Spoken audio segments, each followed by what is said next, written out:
Hi, I'm Perry Atkinson, General Manager here at theDove. Hey, check out our other videos and check out our website at thedove.us.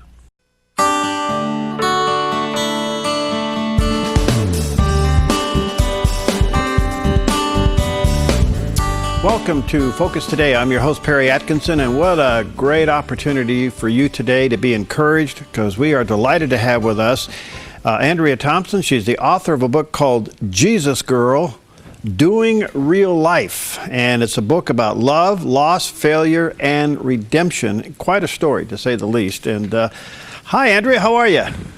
Hi, Perry. I'm great. How are you? Glad to be here with you today. Oh, thank you for your time. Well, fascinating story. You know, you kind of narrowed it down with the title, Jesus Girl.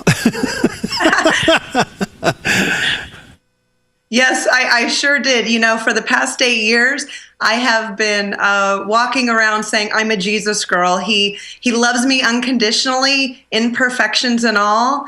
And I don't know how to do life any other way but real.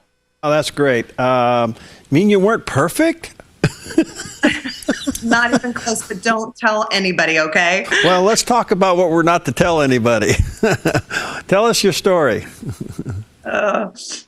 Well, thank you again. It has been quite an interesting journey for me, to say the least.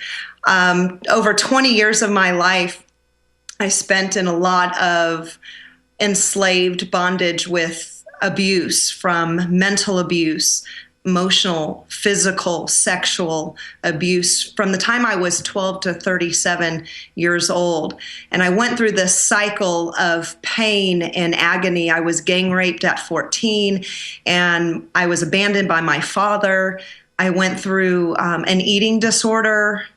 I had a failed marriage. I had a really bad relationship with my son for many years, and the list goes on. And as if that wasn't enough, at the ripe old age of 18, I became a stripper. And that was my way and means of life on and off for 10 years. I got sucked into and lured into this sex industry that caused so many bad choices, just a spiraling down effect of horrible choices in my life that I had lived before I fully gave my life over to Christ. Wow. Let's unpack this a little bit.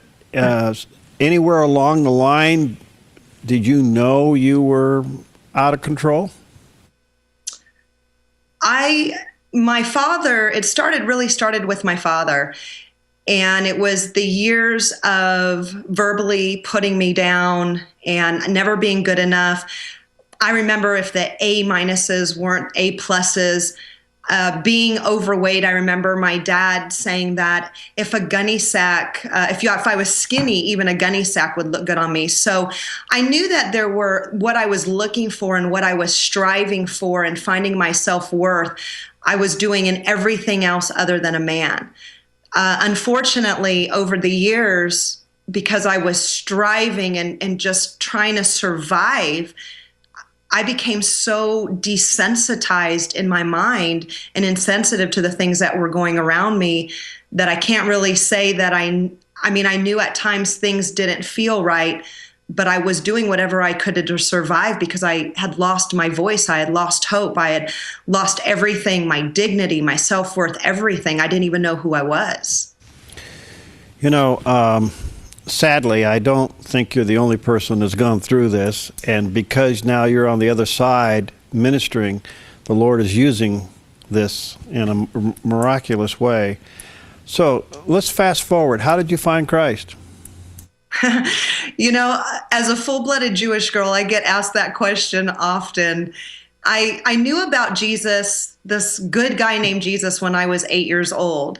And it wasn't until I was in my 30s that I fully gave my life to Christ. And it took me a long time to realize that knowing Jesus in my head and knowing Jesus in my heart were two different things. So how did that happen? Well, you know, God will do amazing things. He will bring people into your life. The word says that nothing is impossible for him. And I talk about in my book, Jesus Girl Doing Real Life, about a relationship that developed with an ex-wife of a man that I was involved in.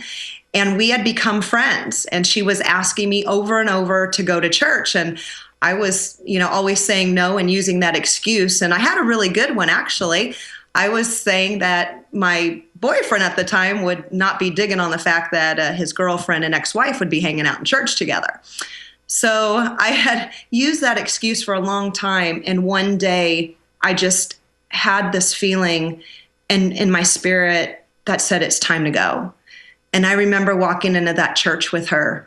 And I remember at the end of the service, I was standing there at the altar, and it was that aha moment where I walked into that church with so much baggage, so much unforgiveness, so much hate, so much abuse and secrets all locked up and just tied in a knot inside of me.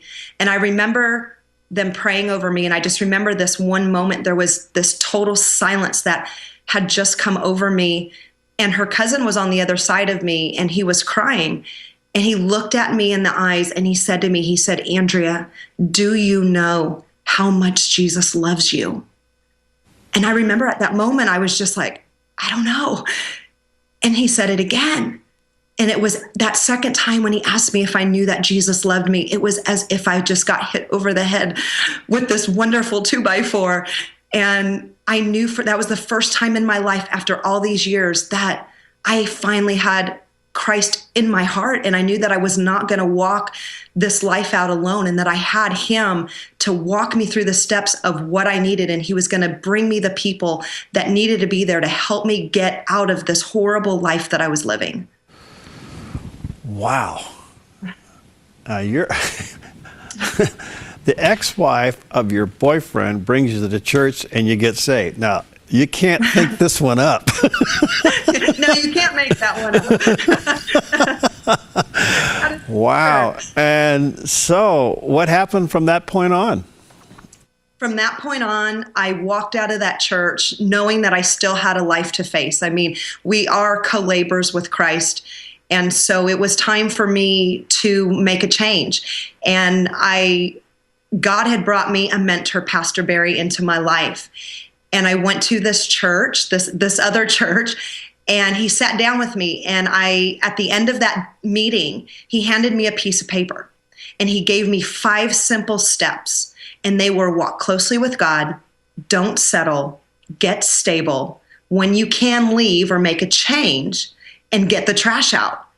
And so what I did for those 8 years, living in the basement of my ex-boyfriend's ex-wife's parents' house, I began to implement those 5 steps into my life. And I detail those in my book in detail because they're relevant for anybody, any person at any time, because there's always something that we're needing to be free from. And once I started implementing that and putting God first in my life and having daily time with him and transforming my mind instead of being conformed to what the world was telling me, that I was this used up, abused stripper who was going to die of cancer, which we didn't even go into that. I was diagnosed with cancer back in August 1st, 2012. But through that, I walked through those steps and God had guided me and showed me. And not only that, he has now called me not necessarily to be that statistic anymore, but to be that voice, to be that catalyst, to be able to reach out to so many people who are walking in those same very shoes that I have walked in my life. By the way, folks, she starts the book with these 5 points, which I think is unique and powerful. And let me encourage you to get a copy of the book. It's called Jesus Girl Doing Real Life. There's a picture of it there on the screen for those who are watching on the Dove TV. Get a copy of it. I'm going to run out of time here, but of all the things you've been through, and really it's going to take probably an hour to talk about it, but what was your most valuable learning experience through this transformation? I would say that my most valuable learning experience through this entire transformation is it's a process. It doesn't happen overnight. And the fact that Jesus would pull me out of the darkest pit of destruction and use me, somebody who the world otherwise just threw basically in the trash, that he would use and take my mess and turn it into his biggest masterpiece and the biggest platform, that now I can be an advocate and a voice for those that need to hear the truth, and to bring hope and encouragement to everyone out there that is believing a lie.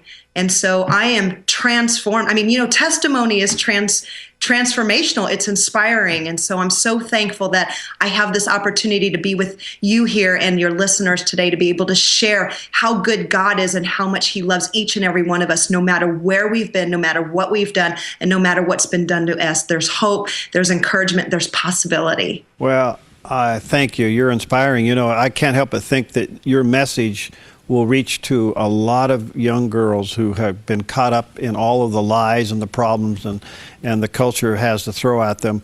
I'm sure you've run across a lot of people with similar backgrounds. Oh my goodness. I have traveled all over this great nation, and I have met thousands and thousands of women that I've gotten to talk to. And it's unbelievable, the stories that I hear. And, 99.9% of them have gone through something that I have been through. And it's such a blessing for me to be able to walk into that place of darkness for them and shine and be that shining light that says, you know what? You are beautifully and wonderfully made. You have hope. You have possibility. You have a destiny. And I'm going to continue to do that as long as I have breath to breathe and a voice to speak. Because there are, like you said, millions upon millions of women that are being enslaved and being caught in this bondage. And it's time for them to know the truth, that Christ came to set us free, to live a free life. And I live by Galatians 5:1 all the time. Well, Andrea, you're an inspiration. Thank you. And the book is entitled Jesus Girl, Doing Real Life. Again, a picture on the screen for those watching on the Dove TV. Let me encourage you to check it out at the bookstores, online, at Amazon or Barnes & Noble. Jesus Girl by Andrea Thompson. Thank you, Andrea. Stay in touch, okay? Thank you. Thank you so much, Perry. God bless you. You too. All right. We'll be right back.